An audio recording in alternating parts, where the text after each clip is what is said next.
is really picking up. I'm in Australia, a land of extremes. Extreme heat, floods, and fires. The fire is crossing the road, just right ahead of us. Wow! Climate change is making it all more intense. This year's fire season has come early, and it's shaping up to be one of the worst in history. That could get seriously big. Shit's going to get seriously big. We know life in Australia is becoming unbearably hot. Could climate change make the country uninhabitable? That's what I'm here to find out.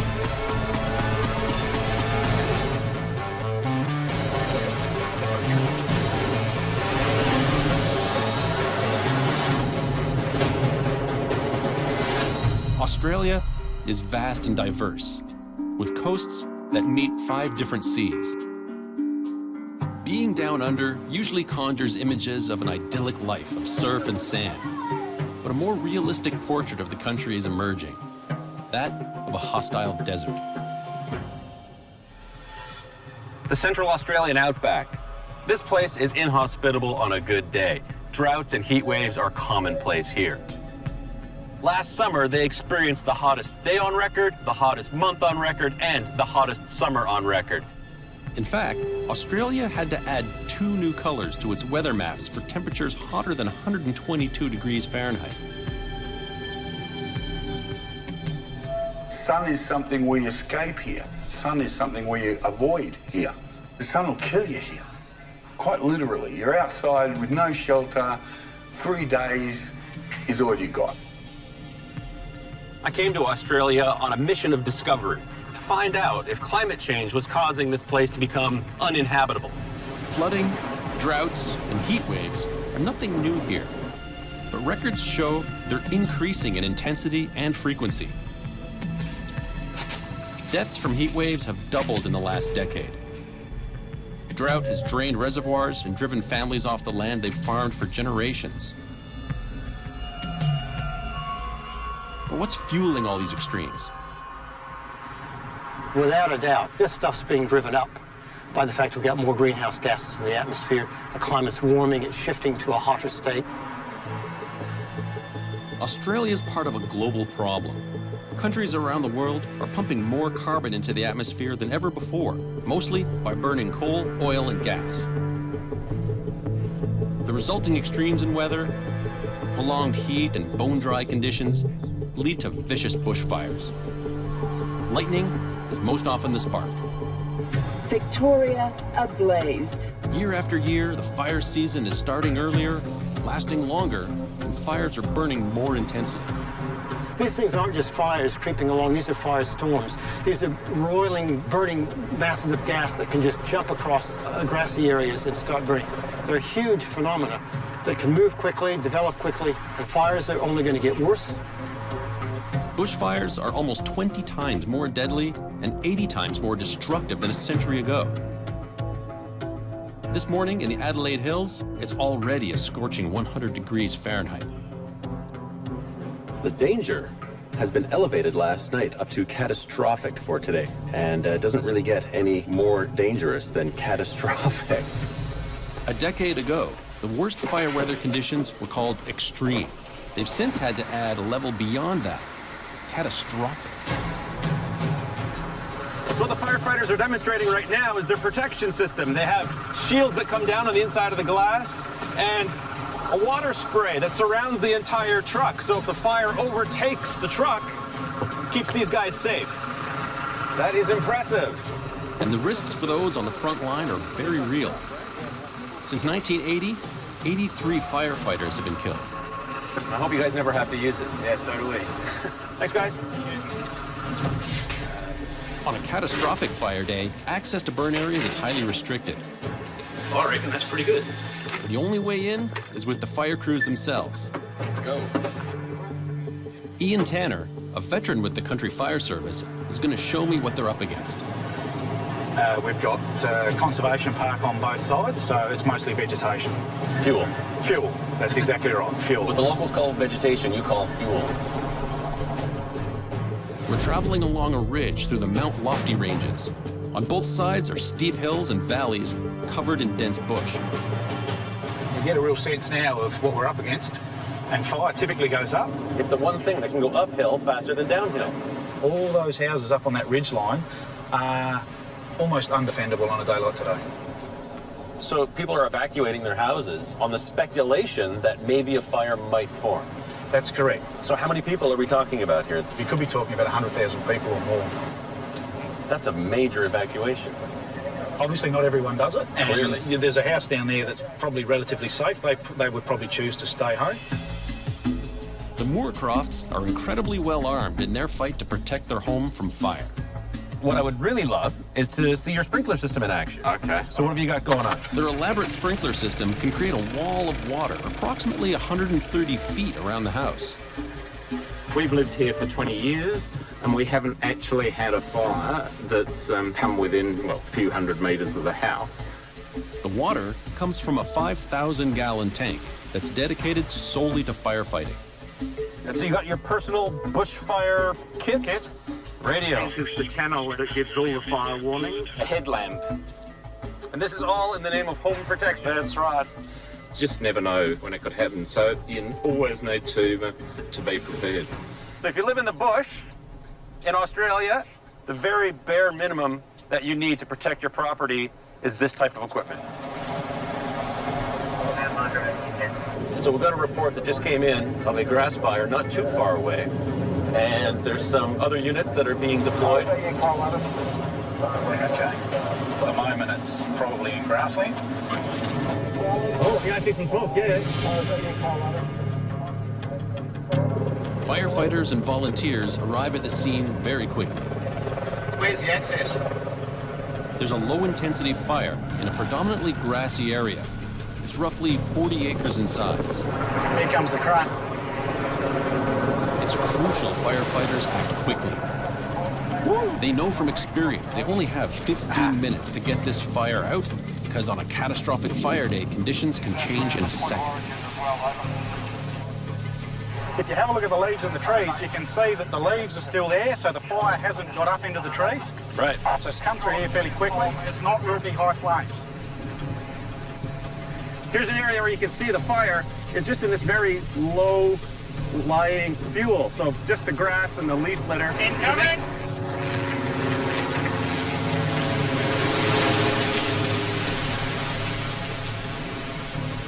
Fire retardants.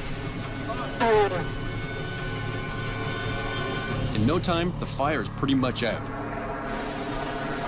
These guys are really on the ball. They're so fast at what they do.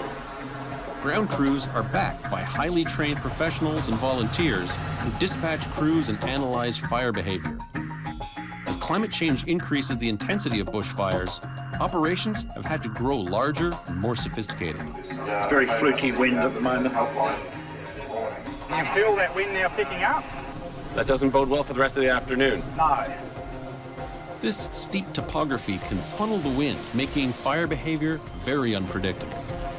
You can see how these hot spots can easily flare up again. It doesn't take much. You get a little ember from something like this, and you've got a whole new fire.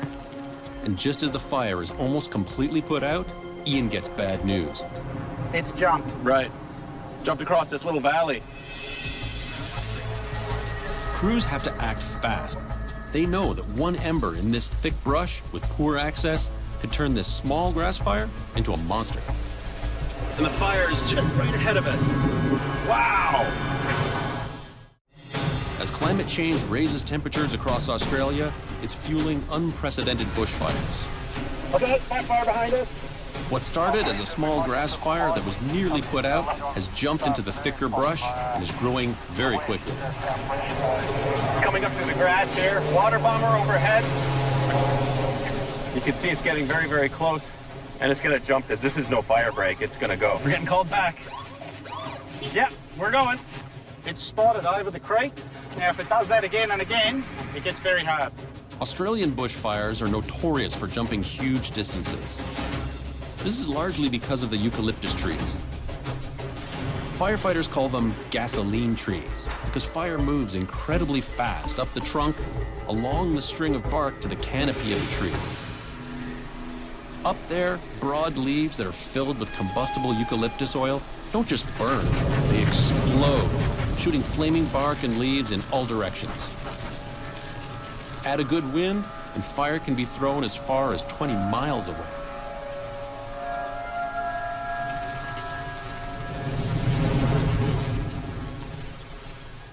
The situation is changing very, very dynamically. I've been given the 2-minute warning here. We have to get out because the wind is starting to change direction. I can see the smoke now blowing this way, so we got to bolt.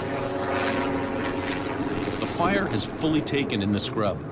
Heavier fuels mean the fire burns more intensely and is much harder to put out. Air bombers attack the head of the fire, but it rekindles in minutes. The fire's moving fast and is headed straight for the town of Kersbrook, where residents are scrambling to evacuate. Just on one of the access roads here, and the fire is just coming up over the ridge and crossing the road, just right ahead of us. And it's just making its way up on these branches. We've got a safe escape route down this way. We've got to really keep a close eye on the fire behavior. This tree here is already up. The wind is predominantly blowing in this direction, so the fire is going to spread this way. There it comes. Wow!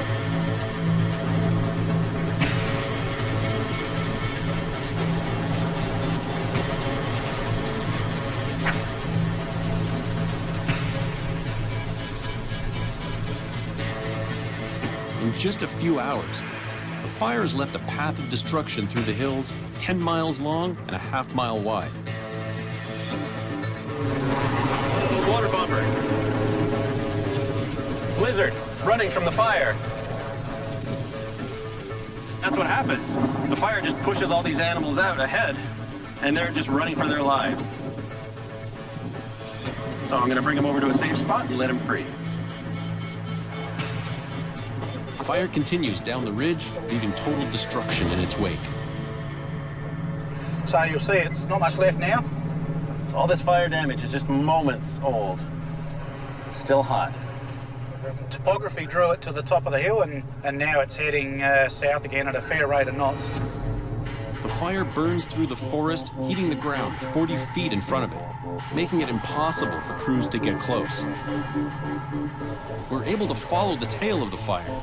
That is, until shifting winds change everything. Wow. Until now, this fire was spreading with a narrow front. An extreme 90-degree wind shift has now turned the flank fire into a head fire, going from a half-mile wide front to a 10-mile wide front in the blink of an eye. Is there any chance we're going to be able to stop it getting through there? No way, mate. That could get seriously big. Oh, shit's going to get seriously big, mate. Support is called in from fire services in the neighboring states. But will they have the resources to stop the fire before it sweeps into the populated hillside towns?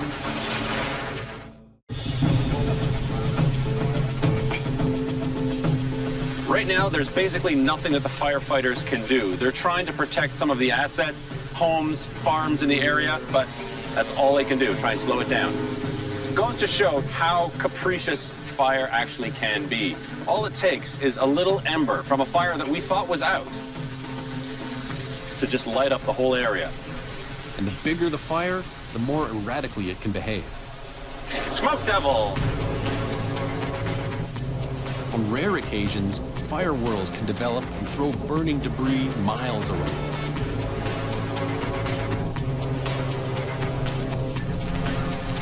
Whoa! This bunch of trees is basically exploding right here. The oil in the eucalyptus is picking up all that heat, and there was just this big surge.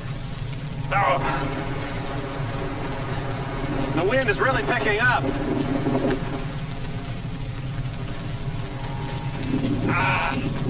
The heat I'm feeling on my face right now is almost undescribable. Yeah, gotta back away from that.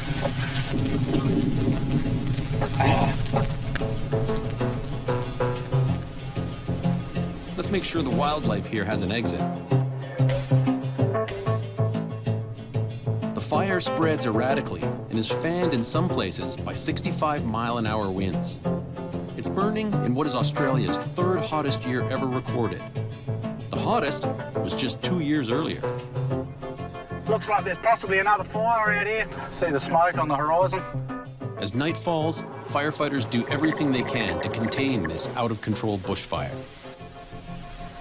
Crews will start to get on top of it tonight. Tomorrow could be a whole nother interesting story with some more bad weather forecast. Time will tell. Time will tell. Fire crews work all through the night. But the mark of a heat wave is that nighttime temperatures aren't much lower than in the daytime.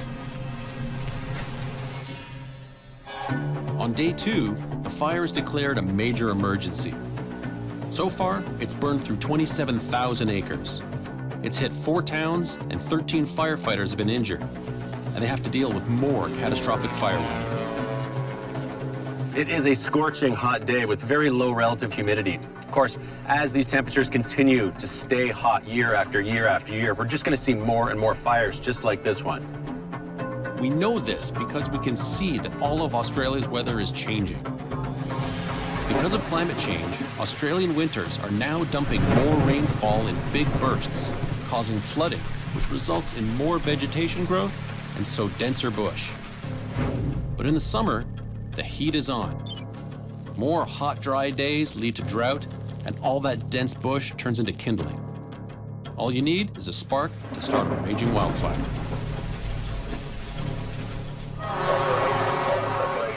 We're briefed that 2 new major fires have broken out and are threatening the towns of Tantanoola and Glen Cove. How's the house in here? Oh, I'll ask him to go in and check.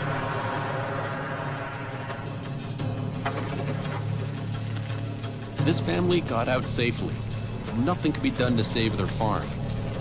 This is the reality of living in South Australia. It's inhabitable, but just. It's really astounding to see the power of these wildfires, just the tremendous speed at which they can spread, how hot they can burn, and how much of an effect they can have on the people that live here. Over the next 4 days, 20 homes are destroyed and considerable livestock and crops are lost. But luckily, no one has died. That's not been the case in the past. The country's worst ever natural disaster was a bushfire. We're finding more bodies as we gain access. In 2009, 173 people died in the Black Saturday fire. Will firefighters in South Australia be able to stop this fire from turning into a similar disaster? By day 5, fire crews in South Australia are exhausted, but they continue to do everything they can to protect surrounding communities. We want neat edges right along this other side if we can. What really impresses me is the response that you guys have. So many trucks, so many volunteers. The people around here really do seem to listen to the warnings. Yep. And obviously, some places, all you can do is stand back and watch. There's nothing you can do in a lot of situations. So, yeah.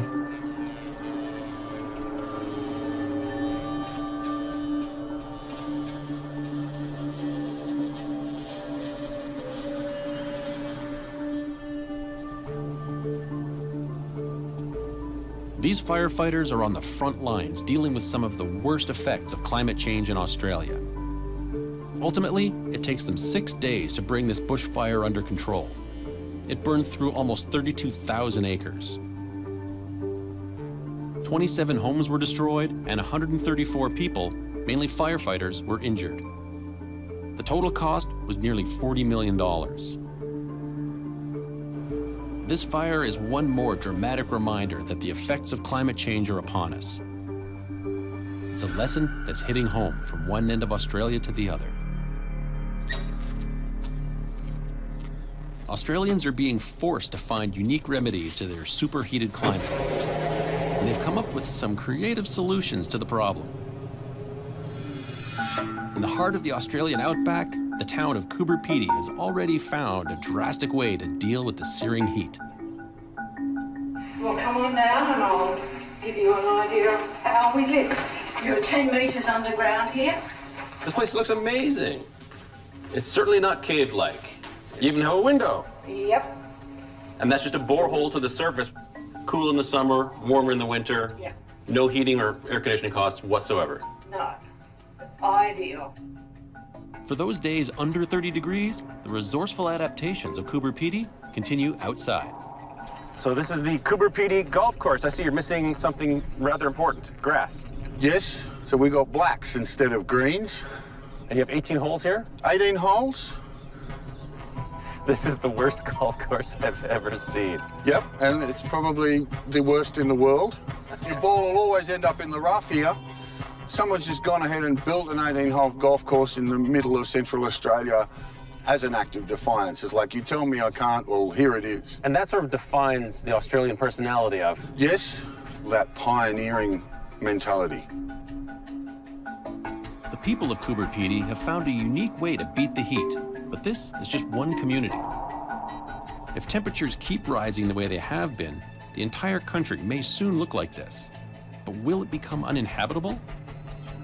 Well, not to Australians. The one thing that I've learned about these people is that they are strong, they are resilient. They take pride in being able to adapt and survive in these types of environments, as harsh as they might be. There may not be a need to adapt if Australia's climate becomes more hospitable. That could happen if countries around the world reduce the amount of greenhouse gas they're putting into the atmosphere. As Australians confront the most dire effects of climate change, they're turning to alternative energy sources to fight the problem. Australia is giving the rest of the world a glimpse of the future if climate change goes unchecked. Maybe it can also show the world what can be done to fight it.